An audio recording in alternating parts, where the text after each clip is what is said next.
introduction and the invitation to be back in Beirut after a visit last year. So really honoured to be here, and I hope that some of the views I can share may help start today's conversation. The context behind what I'm going to be sharing is really three things. I want to share some views about what people think about where the world is going to be in 2025. I'd like to also add in what we've heard as we've travelled around the world, what people's questions are around the Middle East, and then also some particular questions maybe for Lebanon that may help start the conversation for today. I think the thing to really say about what I'm going to be doing is that the opinions that I'm going to be sharing are those of people around the world who we've been talked to. Last year we talked to 5,000 people in 45 different countries on the basis that everybody has a different opinion. Everybody has an opinion which may be right, it may be wrong. If we're looking forward 10 years, very few people could even claim to know an answer. So the whole perspective of what we do is to try and understand as many different views as possible, and then to share those back and say what it is that around the world everybody agrees with and what it is that maybe there's questions about. So that's really what the context of this first session is around, and also where these views are coming from. So these are the views of presidents, of prime ministers, but they're also the views of school children, of CEOs, of academics, and everybody mixed up together. The program that it's all drawn from is Future Gender Program, which is basically a program that we set up 5 years ago, and we repeated it last year, and it's all about looking at the world through a slightly different lens. So this was the cover from the report from 5 years ago, which is the world in 2020 if you change the size of every country to reflect its population. So obviously if you're Canadian or Australian, you have a slight concern with the map, but for me, I think it shows not just the size of Africa, but also the importance that India will play going forward.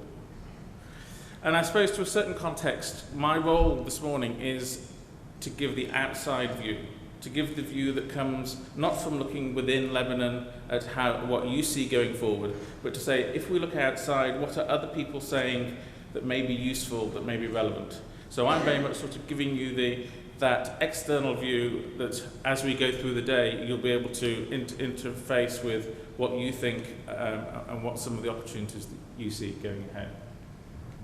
And just lastly, I'm going to be drawing from many different conversations that we had. Some were in every continent, some were just in 2 or 3, but these were the variety of discussions that we had last year, each one with informed people from different parts of the world and getting their views. And everybody gives their views so that they feel that everybody can be more informed, because it's all, maybe the best phrase we've heard is, it's about intelligent bets. And if we're going to make bets, we're going to make them more intelligent, we need to understand more about what everybody else is thinking. So that's sort of the difference. Future Gender 1 was quite big, but last year was much bigger. And one of those workshops last year was in Beirut at LAU. So some of the things that everybody's agreeing with, there's a few things that people, wherever you go in the world, everybody says, yes, that's definitely happening. So there's the idea that we're all going to be connected. If you talk to people like IBM, they talk about 1 trillion sensors in the world by 2020. If you talk to Ericsson or Nokia, they talk about 50 billion SIM cards. There's only going to be 8 billion people, so that's a lot of machines, lots of devices, cars and everything. So the assumption is that after many years of talking about it, we will actually be able to be connected everywhere, and the challenge will then become, what do we do with that information? The connections will be in place, but how do we use what comes off the back of it? A second thing that everybody is agreeing about is not just about more people on the planet, but more about an imbalanced population growth, about some parts of the world where you're still having many babies per family, and other parts of the world where the populations are naturally shrinking. whether that is Japan, whether that is many parts of Europe, or lots of other countries where naturally the population is shrinking, but population growth overall is going to be adding another 2 billion people to the planet. And how is that balance going to be dealt with? So many people see more movement and more migration. The really good news is that we're all living longer because we're so much healthier. And that is both a positive and a negative because there's going to be more people. But for me, this comment that a baby born this year will live 6 months longer than a baby born last year just shows you the speed at which we're progressing with healthcare generally. And then the last thing that everybody sort of agreed with is that the centre of the world's power is moving very quickly back to probably where it was 1,000 years ago. There's a very good map by McKinsey which shows the centre of economic gravity of the whole world, which sat in the Middle East for about 1,000 years, moved into Europe temporarily, went across the Atlantic in the middle of the last century, and is now heading back this way. So the fact that China and India will be the number 1 and number 2 economies should be no surprise because they were the number 1 and number 2 economies for many of the past 2,000 years. So these are sort of things that shouldn't be a surprise. It's because what everybody agrees about. Now, some of the things which people say aren't 100% agreed about, these are the things which maybe we need to pay attention to because they're the things that could change our perspective. So one of the big challenges is how do we afford healthcare with people living longer, with medicine getting better but also more expensive. Is there a limit as to how much we can keep on spending on healthcare? One of the big issues if you're in India, if you're in China, in fact if you're in many countries around the world, is that air quality is one of those, it's really simple thing to understand but a very complex thing to solve. Because it's one of those things that it's meaning that people in Beijing are delaying having their children for 5 years because they're hoping that something can be done about it. But it requires cooperation between transport, between energy, between city planning, between health. It's a very complicated solution, but a very simple problem. And it's one of those things that keep on coming up time again. And this is another very simple problem. Some parts of the world, people say, well, how are we going to feed another 2 billion people? How are we going to feed more people on the planet with the same amount of land, the same amount of resources?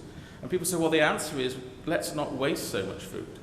Every day we throw 1/3 of our food away. We could feed another 3 billion people if only we didn't do that. So a lot of people saying, there are challenges ahead, but there are easy answers if only we can change our behaviours a little bit. And one of the things that people see happening more and more is that collaboration between cities is becoming more and more important. It used to be that we thought governments and countries would sort things out, but now it's the mayors of the world's cities who get together and exchange ideas. And whether it's the mayor of Istanbul, the mayor of Sao Paulo, London, Shanghai, ideas move from city to city very, very quickly. If something works in Paris, it goes from Paris to New York, to London, to Shanghai, super quick. So as we look forward, a lot of people say, don't look at governments, look at cities, because it's the big cities of the world where most of us will live, where most of the action is. That's where things can change quicker. And so cities are very much high on lots of people's agenda.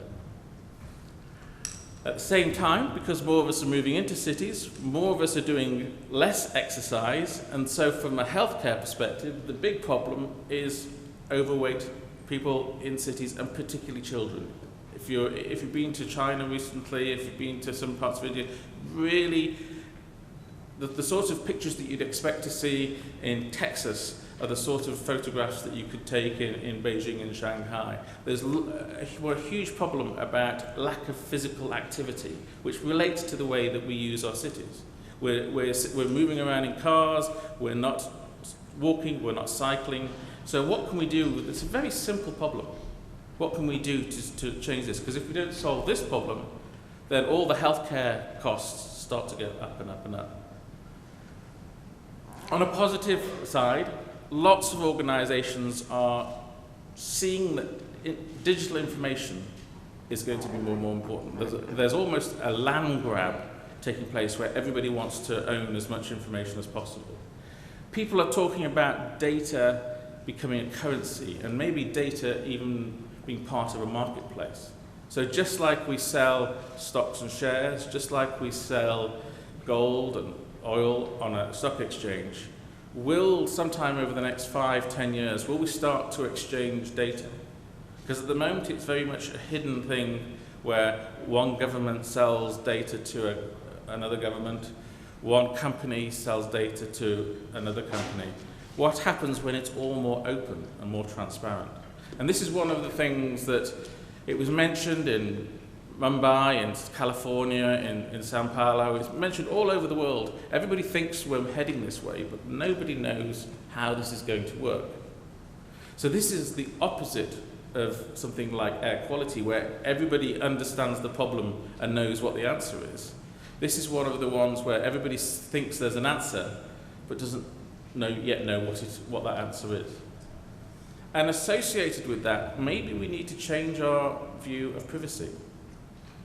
There's lots of, particularly in the US and Singapore and in Brussels, there's lots of regulation going on around privacy. But most people in the world don't care. Most people in the world are very happy just to be using more devices, having access to more information. The idea of an invasion of privacy is something which governments talk about and big technology companies talk about. But we found, if you're in South Africa, if you're in Argentina, and you're talking to school children there, this is not an issue. So this is one of those examples that, depending where you are in the world, your attitudes to culture, your attitudes to security, this really changes your perspectives around things like cybercrime. It changes your perspectives around personal data, because it's all in a state of flux, and nobody really knows yet where we're going to end up. And at the same time, one of the things related to data is who's going to program machines to behave like people. A lot of places, there's concern about whether robots are going to take over the jobs of humans, whether computer algorithms and artificial intelligence will replace accountants, will replace lawyers. But who's going to actually program those to make the decisions that we as humans make? Not just when we're driving a car, but when we're deciding what's right and what's wrong. So there's a big questions being asked that says, if you look at Google cars and Apple cars, and the technology is there, but nobody's worked out the ethics. And the ethics are probably the thing that need to be sorted before we let everything really start to take place. Around the world, everybody sees that transport is a big enabler of economic growth. If we don't solve transport problems, then you limit growth. So how do you use the right combination of public and private transport? How do you give access to public transport? This is Mumbai, but it could be anywhere, where the transport systems are overcrowded, but they need to be made to continue to work, because there isn't enough space for us all to drive around in cars. So how do we encourage people to use public transport and provide the best public transport? That you see it in places like, you see it in Bogota, you see it in Paris, you see it in London. But there's other places in the world that could do from more efficient transport, because that will unblock a lot of the problems that are taking place. On the sort of political side, it's interesting at the moment how, when we were talking, particularly in some African countries, they're looking at how successful China has been, and they're looking at some of the problems that exist in the States. They're looking at the American election, and they're saying, well, do we really want to be like the States, or does China offer a better role model? So there's some really big questions being asked Because of the uncertainty around the US, what's happened within Europe. When you talk to people in Africa, in parts of Asia, they're saying, is the Western model, the capitalist model, the right way to go, or maybe there's another way? So there's questions being raised about that at the moment. On a for me, very interesting perspective, we started the conversations around education in India. And the argument there was that the education systems that we use today were designed about 300 years ago. They were designed for exactly what I'm doing now, for somebody to stand in front of some group of people and to share information in a broadcast way. And that's not right for the future. We can get far better information online via YouTube, via Coursera, or any MOOC. All MIT's courses are online. So why do you need a teacher to stand in front of you and tell you stuff? Because all the content's available elsewhere. So can we reinvent education so that the role of the teacher becomes more like the role of a coach, a project leader? So the teacher is part of the team of children, of students, helping them make sense of the information. But maybe we ought to focus on the softer skills, the communication, the empathy, the things that matter because of how we're actually going to work together and how we're going to get along. Maybe those are the skills that we need to teach people, because the finance, the accountancy, the physics, we can get all the content from elsewhere. So it's an interesting question as to how we flip the education system. And at the same time, how do we engage more people? How do we stop good education or good healthcare only being for the wealthy and start to rethink it at a wider level? Clearly, that's remarkable that stayed on and those stayed on. The issue about refugees and migration is very contentious in different parts of the world. I think at the moment, the thing that people haven't quite realised is what climate change will do to that picture. The bottom line along the bottom, when you talk to the experts in climate change, they see that we won't be moving in the future because of conflict. We won't be moving because of politics. We'll be moving because of flooding. We'll be moving because of weather.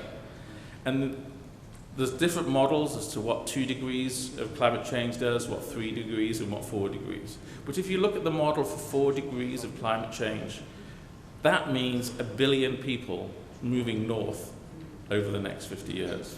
And that completely changes the dynamics about movement of people. Some very simple problems that we haven't solved. In India, in South Africa, people said that, we can have fantastic schools, we can have internet connectivity, but if we don't solve things like toilets, then the schools just aren't going to be the places that people want to be. So how do we, and obviously there's a big push in India at the moment, but there's big cultural things going on. How do we solve really, really simple problems? Because unless we can solve the simple problems, then everything else I've been talking about is largely irrelevant. This sort of thing has to be solved, and has to be solved in the next 5, 10 years. And then we can start to live how we really want to. People talk about Singapore often as a great example of a city where everything's very carefully planned, but as a place to live, even though it's not a full democracy, lots of people find Singapore a very attractive place to be. And when we did quite a lot of workshops in Singapore with the Singapore government, and they use these phrases about citizen-centric cities. We don't care what nationality you are, what population you've come from, what religious group you're part of. We design our cities for citizens who happen to be there. And let's change the perspectives around what's available to some and what's available to others. So as a positive example, lots of people are looking at what Singapore is doing now. It's doubling its population over the next 10 years, largely through immigration, And it's doing that by making Singapore a very attractive place to be. Other places have problems. Well, from a climate change perspective, a lot of our cities aren't prepared for flooding. And lastly, there's some good news ones coming up, but there's the other problem around the contamination of water. This issue, by 2050, there'll probably be more plastic than fish in the world's oceans. And the fish are eating the plastic, and it's changing our whole food structure. And again, it's a very simple problem, but something that maybe not everywhere in the world are aware. If you're in the middle of the Pacific Ocean and you can see it all floating around, you get it. But we don't, if you look into the Mediterranean, if you look into the Atlantic, you don't necessarily see it so much. So what can we do about that? On a positive side, people see more people moving around the world because the ease of travel is becoming better and better. So the idea of the knowledge economy allowing more free movement of people, and whole populations becoming more nomadic. And I know the Lebanese diaspora is probably one of the most famous for being influential around the world, but other countries are expecting that their populations will equally be moving around the world, and therefore the relationship between where people are and where they're from becomes increasingly interesting. And then the last couple of things, everyone's expecting to work longer. Maybe retirement age in Germany will be 70, maybe 75. If we're all going to be living till we're 90, 95 or 100, why should we stop working at 55, at 60? We can't work for 30 years and retire for 40 years. We need to change that balance. So this presents a challenge in many countries. How do we manage the last 20 years? Is it about reskilling people? Is it about part-time working? Or do we just need to change our attitudes to older workers and see that people over 60, people over 70 can be just as valuable as 20-year-olds in the workplace? Very positive area is the growth of Africa, and a lot of people are very dismissive about Africa because of corruption. They say Africa isn't a place you can do business because it's corrupt, there's conflict, there's big problems over resources. But an enormous number of organizations are looking at Africa as a huge growth potential, not just from a resource perspective, but also from a new middle class. Africa is where all the people growth is going to be. Africa is going to have another 1 billion people by the end of the century. 500 million new middle class customers in Africa. So Africa, although it's not as important right now as China and not as important as India, it's the big growth story that lots of people are talking about. And as I said, a lot of people ignore it or dismiss it because of corruption. But actually, a lot of progress is being made, so lots of things going on there. Generally, though, people see that when these opportunities are being progressed, it's more likely to be companies rather than governments that are going to be in the driving seat. People see more multinational companies, whether it's Google's, whether it's Apple's, the mobile phone companies, that they're increasingly becoming more influential in bringing about change than necessarily governments are. Big question that has come up about China is whether China's growth can continue, but also whether China can continue to behave in the way that it has for the past 30, 40 years. And one of the interesting things for me is this is something which very few people outside China know about, but there is a huge program called Eco-Civilization, which is a top-down instruction from the Chinese Communist Party to completely reinvent the Chinese environmental footprint. And when they make these top-down edicts, the last one was in the 70s, which brought about 400 million people out of poverty, things start to happen because it's coming right down from the top of the government.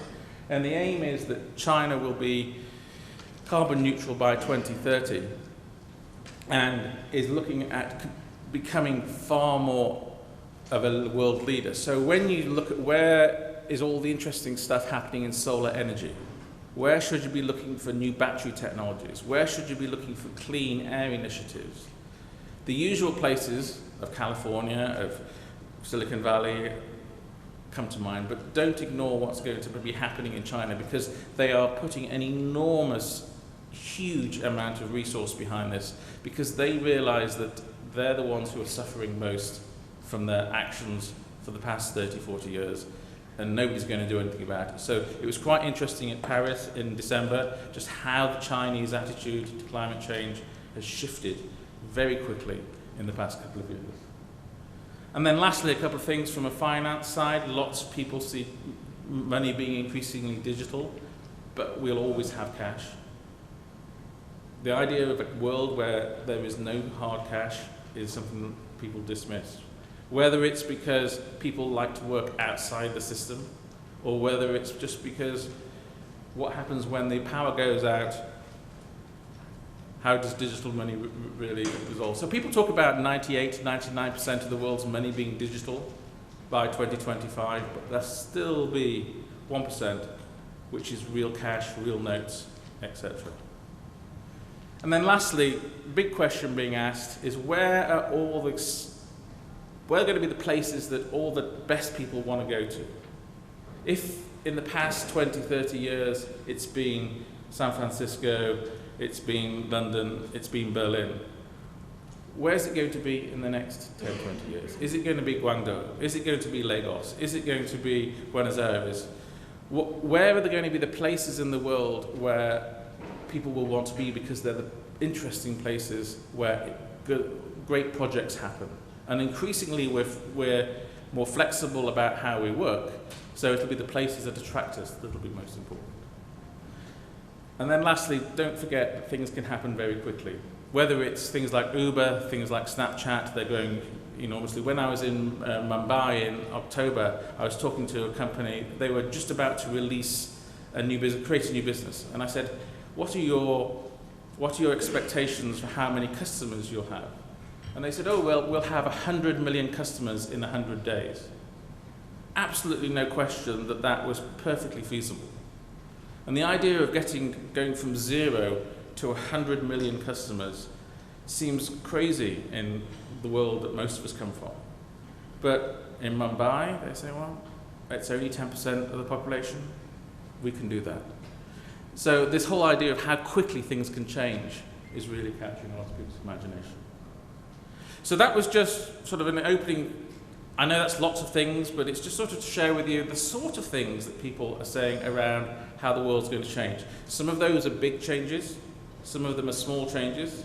Some of them are dealing with obvious problems around population, around sanitation, around food waste. And some of them are dealing with new challenges around privacy, around data. But the world will change in different ways. So I just wanted to share, as we've talked and gone around the world, what are the questions that people are asking about the Middle East? So just 3 or 4 questions about the Middle East. One, and the question's asked just as much in Houston as it's asked in Dubai. The dependency on oil price clearly has knock-on impact. There was an article in The Economist a couple of weeks ago. The link of every Middle Eastern economy directly or indirectly to oil price, whether it's immediate or knock-on, as people who maybe have moved to work in other states change their jobs. But that fundamental dependency on oil price is the big question. The other one that keeps on coming up, particularly when you look at what's happening with the US presidential election, is does the US stop being the world's global policeman? Does it withdraw from the South China Seas? Does it withdraw from the Middle East? If you listen to the rhetoric of people like Trump, you can see the US just focusing on what the Atlantic and the Pacific and ignoring the rest. And so if that happens, who fills the vacuum? Big uncertain questions. Lots of people have a very positive long-term view of Turkey. The short term people ask questions about, but the long term, in India they said, think of Turkey as Europe's China. The influence that people are attaching to Turkey from a European context is huge, but also the influence that Turkey has at a wider context. It's where the people are, it's increasingly influential on the world stage. So Turkey is very much seen as, from an outside point of view, as one of the most important players. Fundamental questions being asked about how high youth unemployment can really go before we have serious problems. You know, in some countries, nearly 50% of the under 24s are unemployed. We're going to have potentially 100 million people who don't work for the first 15 years of their postgraduate life. It's already happening in Spain, it's happening in Greece, it's happening in Egypt. We've got to solve this problem, but we've got to solve this problem at the same time as dealing with the aging workforce. So how do we create jobs for the old, but also create jobs for the young? Because if we don't think hard about the young, then we're creating a huge challenge for the future. And then lastly, everybody looks at Dubai. Everybody gets very excited about Dubai. Dubai itself gets very excited about Dubai. But people say, is that a bubble? Is that a model that can be replicated elsewhere? How sustainable is it? So Dubai seems to, it seems to be both a love and hate.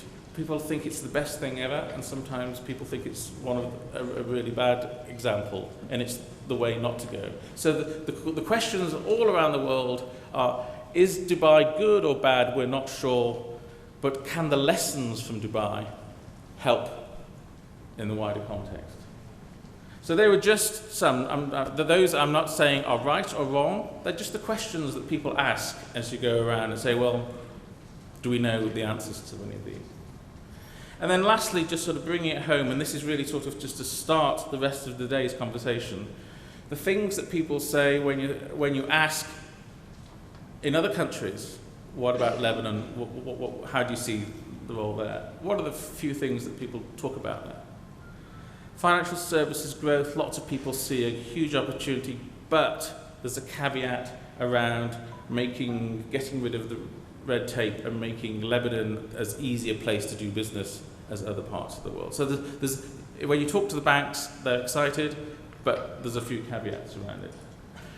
From an educational perspective, it's interesting. When I was in Abu Dhabi recently, when I was in Dubai a couple of months ago, their desire to have world-class education and educational establishments is clearly at the front.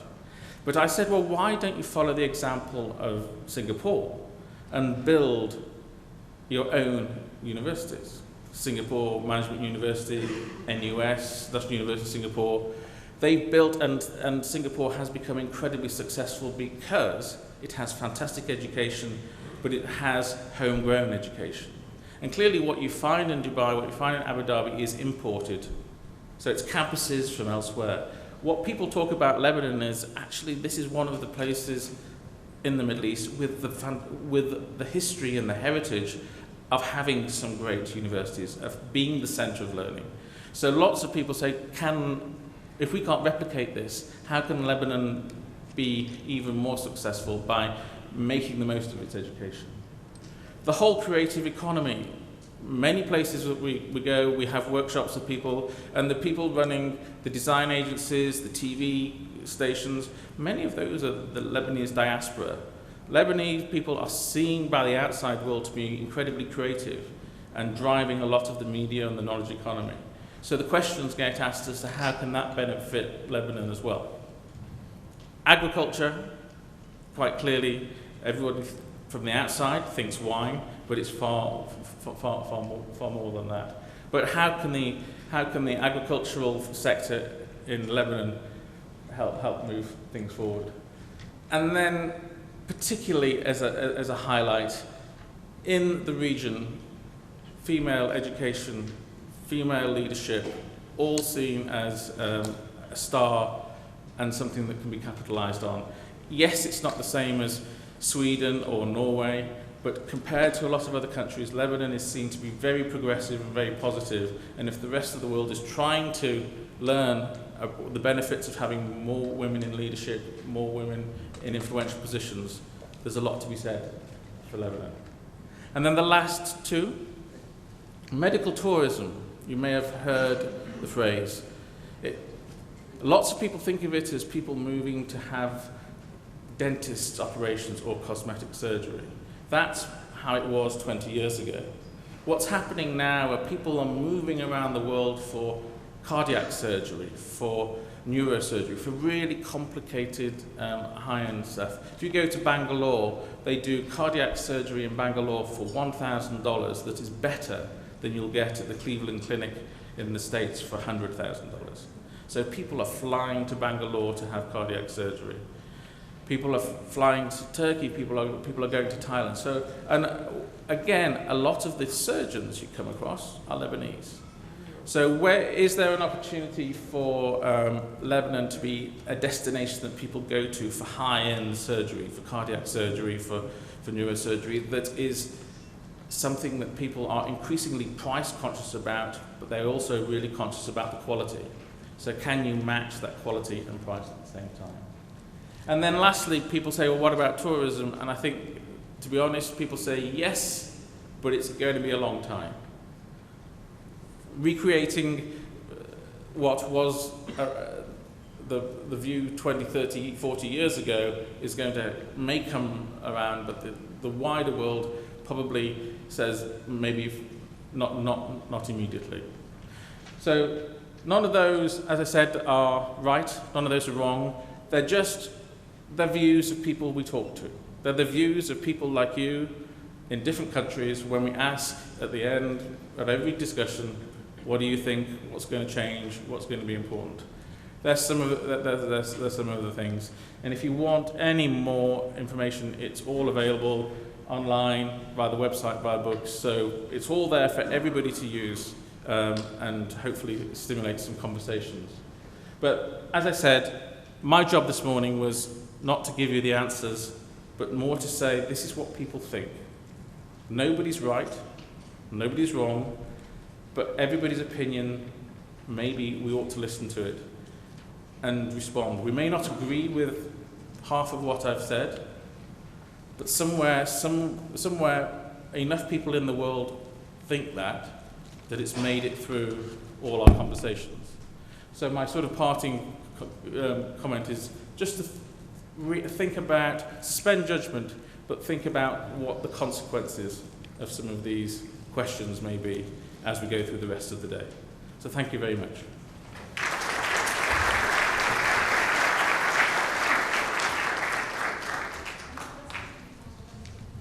Thank you for the insightful presentation and all the items you shared. I'm surprised that in the items that you mentioned in the closing related to Lebanon, ICT didn't come up. You see, sorry? ICT or being IT hub, or there's a lot of talent that we've been exporting. There's a lot of development currently ongoing in Lebanon from tech hubs and. So I think people see that as an enabler. That's almost like if we don't get the IT, we don't get the connectivity. I'm not talking about the foundation. I'm talking more of becoming a hub in the region, or becoming something that differentiates us and bring us back on the map in the region. Not rather than an enabler, because pretty much it comes as a foundation to all what you were suggesting. Yeah. So, I mean, my personal perspective would be, I think probably people, when they're talking about creative economy side of things, nowadays they tend to loop a lot of the ICT world into that. But I take your point very much. Because the way I'm looking at it, or the way we could be thinking about it, is all what you mentioned. People have been working on. We just need to improve some areas. But what's going to transform us? What's going to move us somewhere else? What's going to differentiate us? Given the talent that we've been exporting in that field, given the leadership that we've been offering globally in that field as well. So hopefully maybe we can touch on this throughout the day, because there has been a lot of questions with the new municipalities coming on. You've mentioned cities rather than governments. So I think this is an area where we could transform cities. We could actually work with local municipalities to be able make them catalyst of change. Exactly. Rather than waiting from the governments. And I think it's very much down. It's interesting. In terms of the technology side, you do see it's the cities that take a lead, not the countries. And it's weird places like, in the States, Chattanooga has now become a centre which is largely an infrastructure perspective, but whether it's Bangalore, whether it's Hyderabad, it's the cities that are almost like competing with one another to be the technology centres. It's not the states and not the countries. Thank you.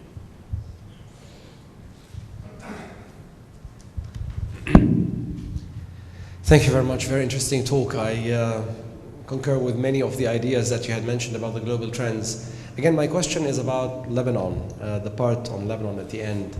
It does seem to me like it's actually a Gulf state's view of Lebanon, and what Lebanon can actually do. If we zoom out a little bit and take a global view on what a country like Lebanon can do at a global stage, would the picture be the same in your view, or would there be other elements that could filter into the story?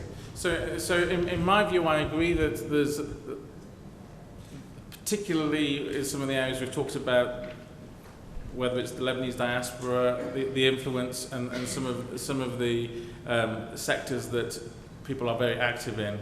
I think what I probably reflected is the misconception when you're having a conversation in California, when you're having a conversation in Shanghai, that somehow they just put Lebanon into the Middle East. So I think it's a perception problem from the outside world. Internally, there's quite clearly a difference, but I think there is this misperception that happens, and maybe that's something which can only be changed by example, or maybe it can be changed by communication. But when we ask the questions, people jump to that mindset, and maybe we need to think during the day about how that mindset can change.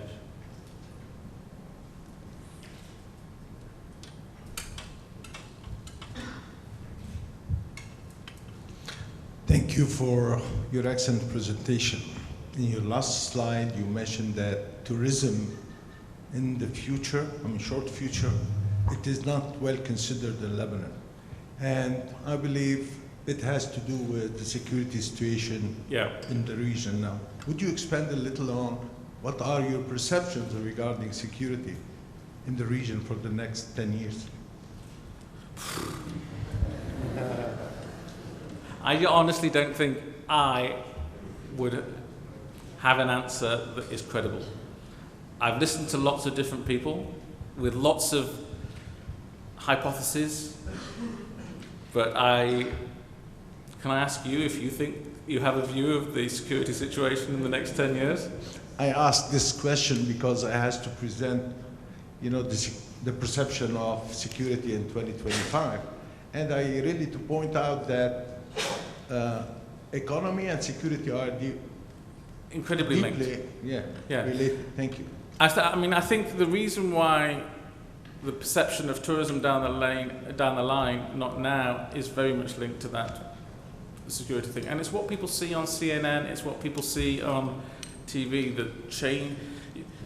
There's the reality. When we're here talking today, when you're in Beirut, it's a completely different experience than what you see through the world's media. And I think that's the problem. Where we get to from a regional security in 5-10 years' time, very few people can probably even guess. But what's probably most important is the narrative around how it's changing that'll influence perceptions. Because it's the narrative of that as bad as CNN is, I'm not being negative to CNN, but very few people trust CNN compared to Wikipedia. But the media conduits are both responsible but also have the potential to change perspectives. And as we know from lots of media people in the room, the stories that people want to tell are not necessarily the stories that want to be heard. Professor Dani Azar, I'm the president of IPS, International Paleoentomological Society, and the president of the Lebanese Association of Paleontology and Evolution. Okay. Well, thank you very much for your very nice presentation. And I noticed in your presentation a lot of place for the environment itself, for the future. And well, I have a small recommendation, in fact, for the Lebanese authority here. Well, we have possibilities of good tourism for next years, if security will permit, of course.